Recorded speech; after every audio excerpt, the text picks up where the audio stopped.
Always work with an artist before they pop off. Look at me and Migos. Look at me and Rich the Kid. Look at me and Mozzie. Look at me and Lil B. Look at me and Riff Raff. Look at me and Famous Dicks. How many rappers I done worked with before they got popping, before they got their record deal? I'm always doing a song with them before they get signed. Look at me and Lil Durk. I was on Lil Durk's first mixtape. Look at me and Chief Keef.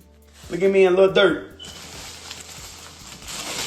I do songs with all these before they get famous. Then once these get famous, I can't even get a song from these no more. That's crazy.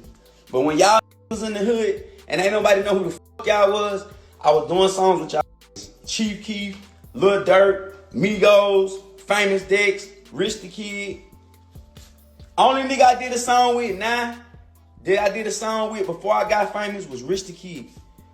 Before Rich the Kid signed his deal, we did a song after Ricky Morty remix. Every other and Chief Keef, and me and Chief Keef. Every other when y'all unsigned, I did a song with y'all. As soon as y'all got on, y'all ain't shout me out. Y'all ain't do no song with me. Y'all ain't say shout out to Soulja for doing a verse for me. You know, still having this, still having motion. Really don't need no song with you.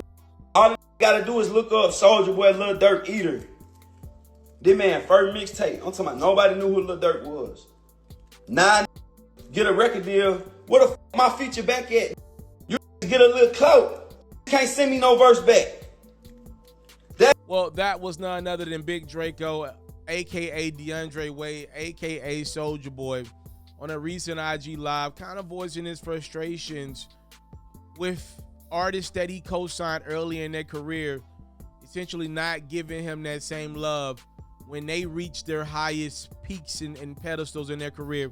So Lil Durk was specifically who Soulja Boy named. And if I'm listening to Soulja Boy correctly, sometimes Draco lies. If he's telling the truth, he's claiming that Lil Durk was an artist many, many years ago that Soulja Boy gave a look to when not a lot of people was on the Durk bandwagon. And he's saying he did it for free. Again, Soulja Boy's lied before to us publicly.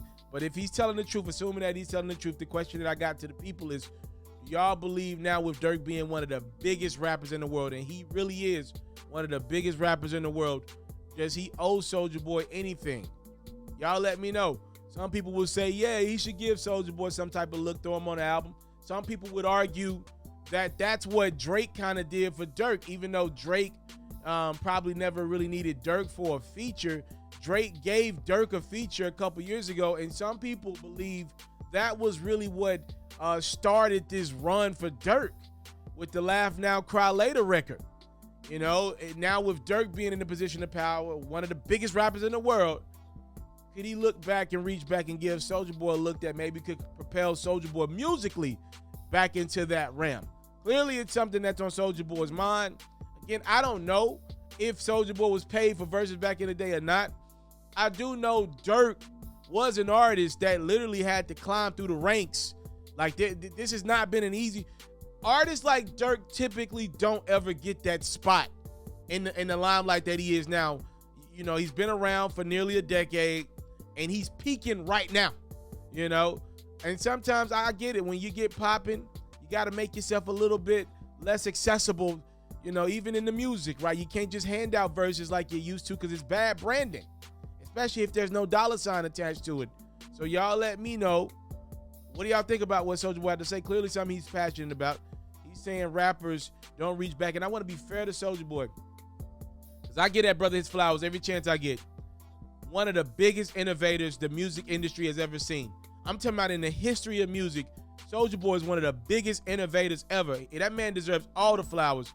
When you look back on how we consume music, the entire streaming era, you got to give Soulja Boy his flowers from LimeWire, BearShare on up. I remember that dude was posting his music back in the day. And look at how we consume music now. From the YouTubes, obviously he was one of the first to put music on there with Crank That. The first, as a matter of fact.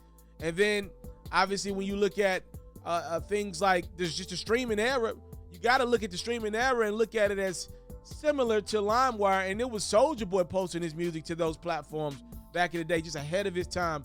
I think the brother deserves his flowers. I'm not so sure if that equates, though, to Durk giving them to him. I don't know. Clearly, Soulja Boy wants him. Y'all let me know what y'all think about this one in the comment section below. Facebook, share it out.